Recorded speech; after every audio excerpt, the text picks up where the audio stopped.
Hello Vedanta sir, हाय. तुम्ही urgently बोलावून घेतलं. बसा. तुम्ही सगळ्या लीगल गोष्टी चेक करा आणि मला सांगा की कंपनीचा बोर्ड मेंबर मला ऑर्डर्स करू शकतो का? म्हणजे कोणाला रिक्रूट केलं पाहिजे, कोणाला केलं नाही पाहिजे, हे कंपनीचा बोर्ड मेंबर मला सांगू शकतो का? वेदांत सर, तुम्ही कंपनीचे सीईओ आहात. बाकीचे तुम्हाला सल्ला देऊ शकतात, पण फोर्स नाही करू शकत. मग तो पुरुषोत्तम, तो मला ऑर्डर्स का देतोय? कंपनीमध्ये फिमेल स्टाफ नाहीये हे तो का विचारतोय मला? सर, ऍक्च्युली हे तुमचं पर्सनल आहे आणि पुरुषोत्तम सरांबरोबर कंपनीच्या मेजर स्टेक असलेल्या तुमच्या आई आहेत आणि त्या बोर्ड मीटिंगमध्ये कोणतंही रेझोल्युशन पास करू शकतात. मग गुप्ते, आता पुढे काय करता येईल? सर, सगळ्यात आधी ना तुम्ही फिमेल स्टाफ रिक्रूट करा. सी, मी ना बऱ्याच ठिकाणी पाहिजे की जर फिमेल स्टाफ असेल ना तर कामात डिस्ट्रॅक्शन येतं. आणि आपली कन्स्ट्रक्शन कंपनी आहे, इथे साईटवर जावं लागतं, धूळ असते, माती असते, सो मुलींना प्रॉब्लेम होऊ शकतो आणि त्यामुळे मुली नकोच. सर, मग ते लिगल ऍक्शन घेऊ शकतात. म्हणजे ते तशी ऍक्शन घेतील की नाही हे मला माहित नाही, पण जर त्यांनी तशी ऍक्शन घेतली तर मग तुम्ही फिमेल स्टाफ नको असं कसं म्हणणार आहात? गुप्ते, आपलं वेगळं ऑर्गनायझेशन आहे.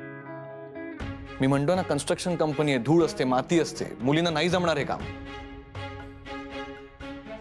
सर, मग तुम्हाला जर फिमेल स्टाफ रिक्रूट करायचं नसेल तर मग आपल्याला वेगळी कारणं शोधावी लागतील. म्हणजे तुम्ही असं सांगू शकता की योग्य कॅन्डिडेट मिळत नाहीये वगैरे, म्हणजे वेळ काढत राहा. गुप्ते, आता मी बिझनेसकडे लक्ष देऊ का हे करत बसू? सॉरी वेदांत सर, म्हणजे मी तुम्हाला गाईड करू शकतो पण चुकीचा सल्ला नाही देणार. आणि तसंही हा तुमचा इंटरनल पर्सनल प्रॉब्लेम आहे, तेव्हा प्लीज मी काय म्हणतो ते समजून घ्या. Okay, thank you Gupte. Okay sir, thank you. या.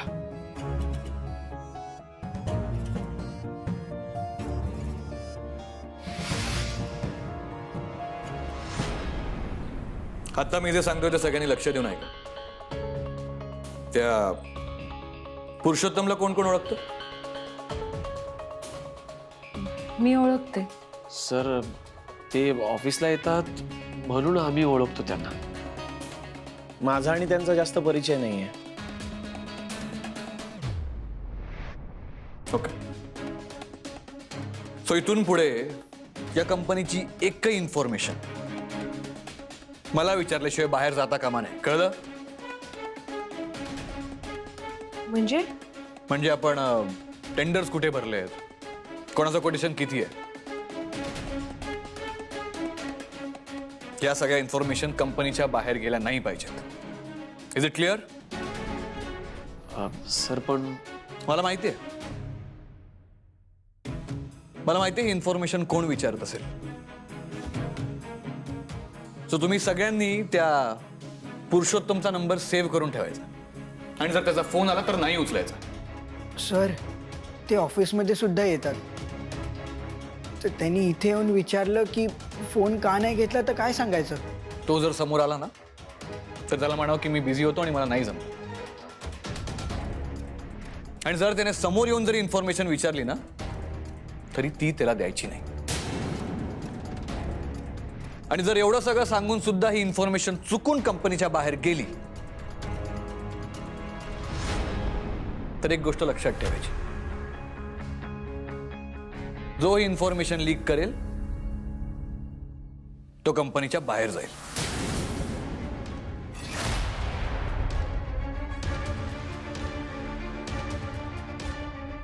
Now get back to your work.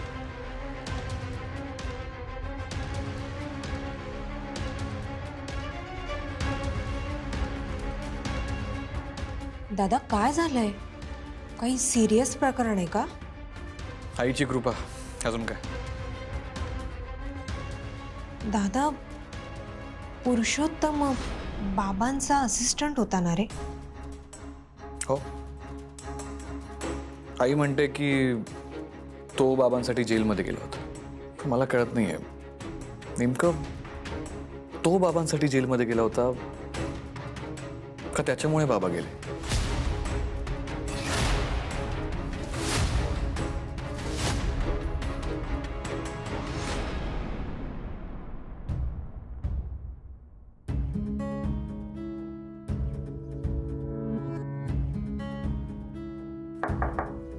Come in.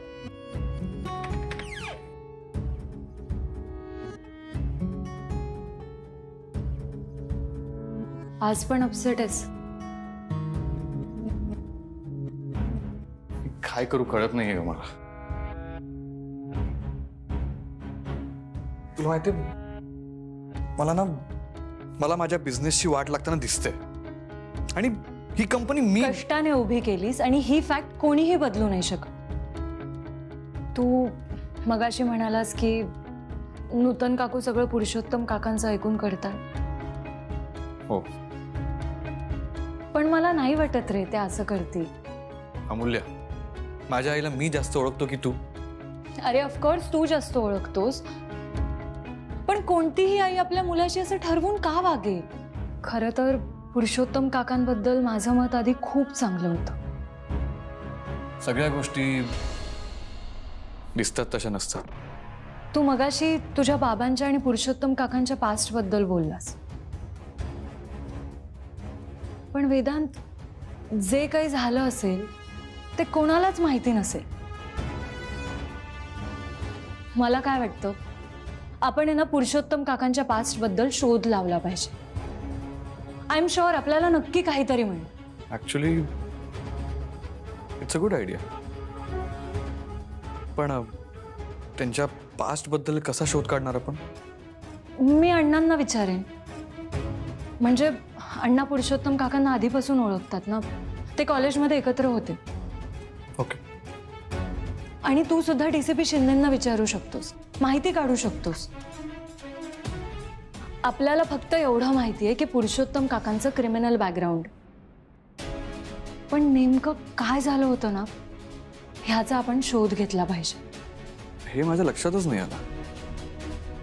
एवढे दिवस मी त्या माणसाला इग्नोर करत होतो. आत्ता मला त्याला सिरियसली घ्यावं लागेल. थँक्स अमूल्य. मग आता कॅफेला जाऊया? ऍक्च्युली आत्ता नको. आत्ता मी लगेच त्या कामाला लागतो. मी DCPना फोन करतो. ओके.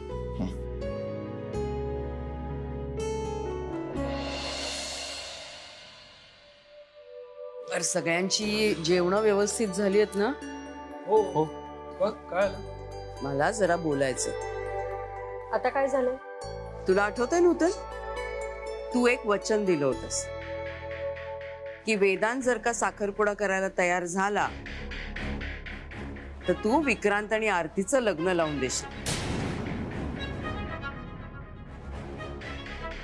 तू दिलेलं वचन पूर्ण करण्याची वेळ आली आहे नूतन.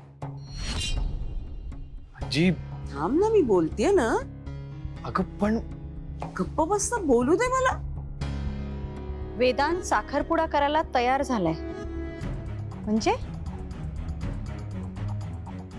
काय चाललंय सगळं? अगं म्हणजे वेदांची गर्लफ्रेंड आहे आणि तो तिच्याशी साखरपुडा करायला तयार आहे.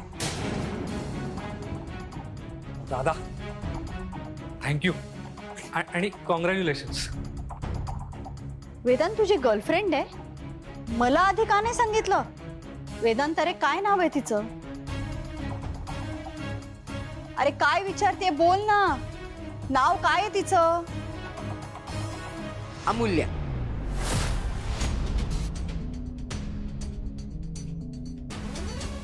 काय?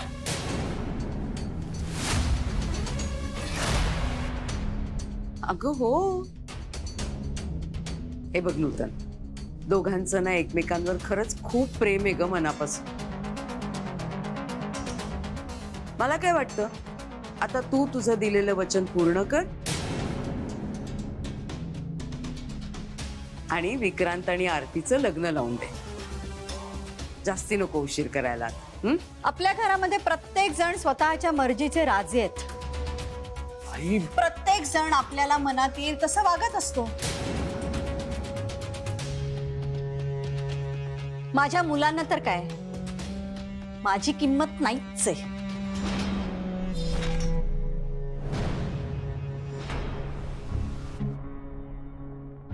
आतापर्यंत तुम्ही सगळ्यांनी मला दिलेली सगळी वचनं मोडली आहेत. त्यामुळे मी तुम्हाला दिलेलं वचन पाळीनच, ह्याची खात्री नाही. अगं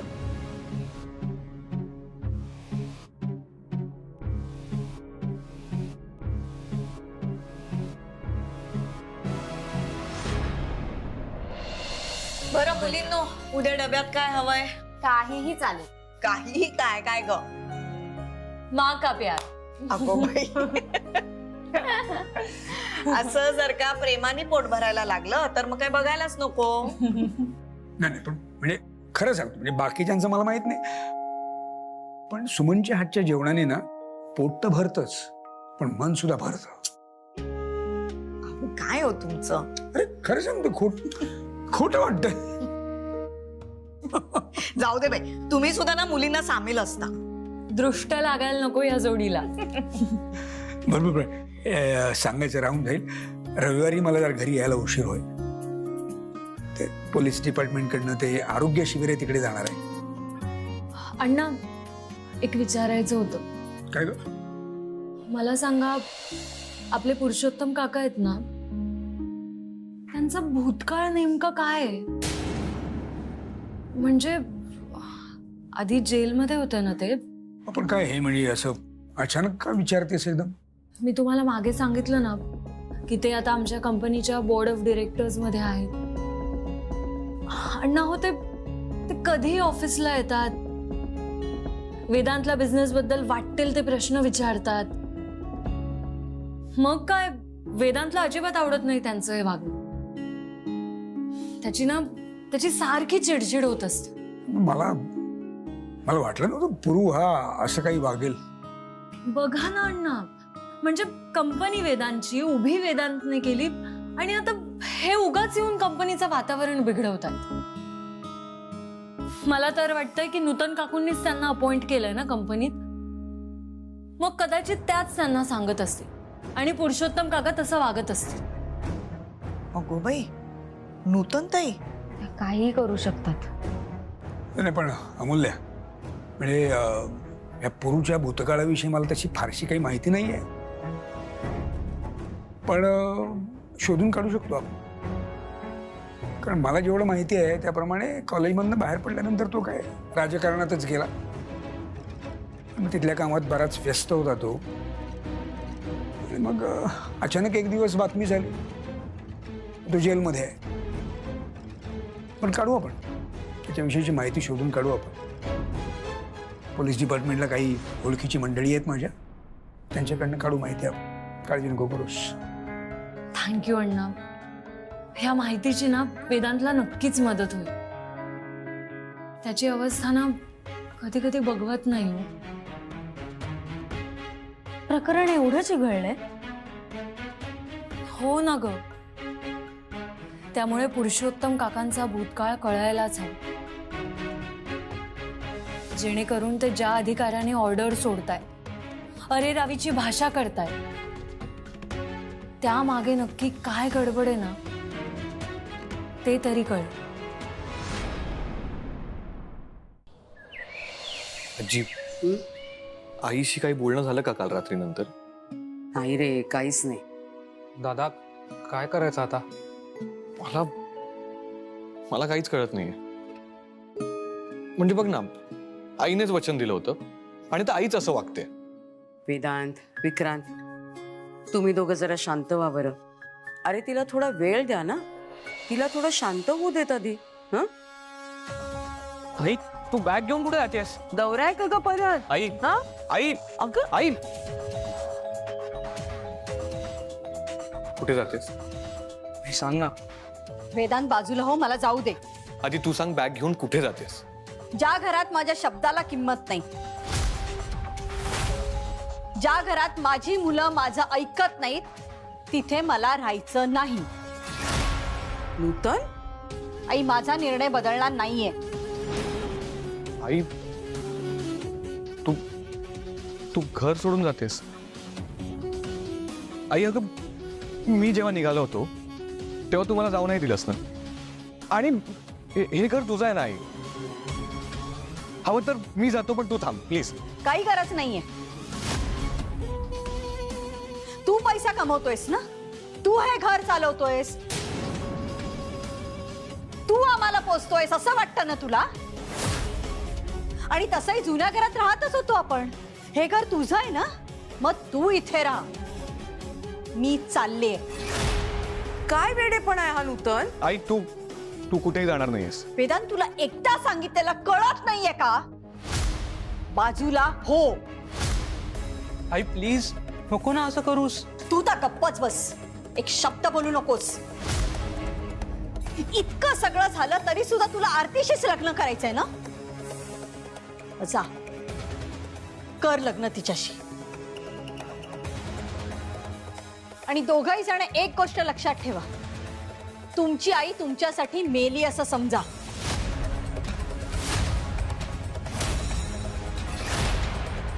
आई तू काय बोलतेस कळतंय का तुला? मी काय बोलायचं आणि काय नाही बोलायचं ना, हे तू नाही सांगायचं मला. माझं मी ठरवीन. नूतन, आपण जरा शांतपणे बसून बोलूयात का या विषयावर? काही गरज नाहीये त्याची. कारण आतापर्यंत तुम्ही सगळेजण तुमच्या मनाला येईल तसंच वागत आलात. तशी तुम्हाला माझी अडचण होतेच आहे. असं काही नाहीये. अमूल्याच्या प्रेमात पडताना एकदा तरी विचार केलास का की आईला काय वाटेल याचा? नाही ना? त्यामुळे मला थांबवण्याचा अधिकार तू गमावलायस वेदांत. आई प्लीज आपण बसून बोलूयात ना प्लीज. वेदांत थांब.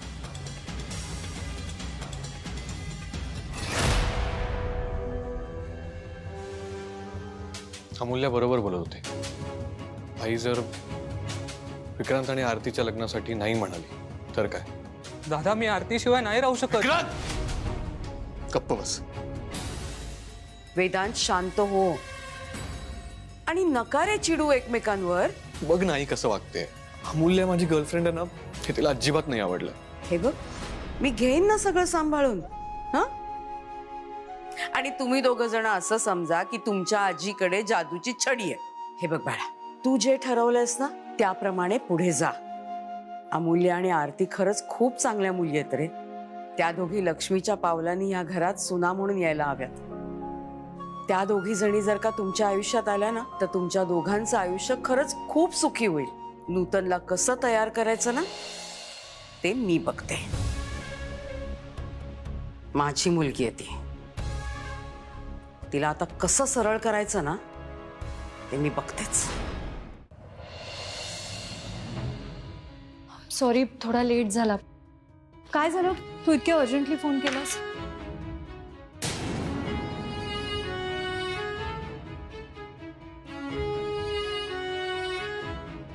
It's okay. तू तुझा वेळ घे. तुला जेव्हा बोलावं वाटेल आपण तेव्हा बोलू. अमूल्य आई तिचं सगळं सामान घेऊन घर सोडून गेली.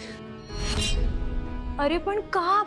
आजीने तिला सांगितलं की मी तुझ्याशी एंगेजमेंट करायला तयार झालो. मी एंगेजमेंट करायला तयार झालोय म्हटल्यावर विक्रांत आणि आरतीचं पण लग्न होणार. त्यामुळे खूप चिडली आई. तुझं बरोबर होतं. आईला आपल्याबद्दल सगळं सांगितल्यानंतर पण आई जर नाही म्हणाली तर काय? आपण हे सगळं नाटक का केलं? विक्रांत आणि आरतीचं लग्न व्हावं, त्यांची इच्छा पूर्ण व्हावी म्हणून ना. पण आईला काही ऐकायचंच नाहीये.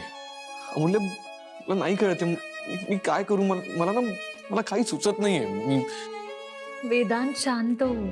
कसा शांत हो? आई त्या पुरुषोत्तमचं ऐकते आजकाल. अनिलशी बोललोय तसं. माझा मित्र आहे ना DCP, मी त्याला म्हटलंय त्या पुरुषोत्तमची सगळी माहिती काढून आण. ऍक्च्युली मी सुद्धा बोलले अण्णांशी. ते सुद्धा माहिती काढतायत त्यांच्या भूतकाळाविषयी. आई असं का करते? का वागते असं? मी मुलगा आहे ना तिचा. माझ्या मनातलं पण समजून घेतलं पाहिजे ना तिने. त्या पुरुषोत्तमला कंपनीच्या कामात इन्व्हॉल्व करून ठेवलंय. अमूल्य तुला माहितीये मी उभ्या केलेल्या ऑफिसमध्ये माझी जायची इच्छाच होत नाहीये. या सगळ्यानंतर तर घरी पण जायची इच्छा होत नाही. आई आणि माझी ना भांडणं होतात. आईशिवाय घराला शोभा असते का? हे बघ वेदांत, सगळं व्यवस्थित होईल. अरे ती आई आहे तुझी, तिला सुद्धा नाही करमणार तुझ्याशिवाय. मला सांग, हे सगळं घडलं तेव्हा आजी होत्या? ती तिथेच होती. ती म्हणाली, तू काळजी करू नकोस, माझी मुलगी आहे, मी समजावेन तिला. आई सेफ असेल ना.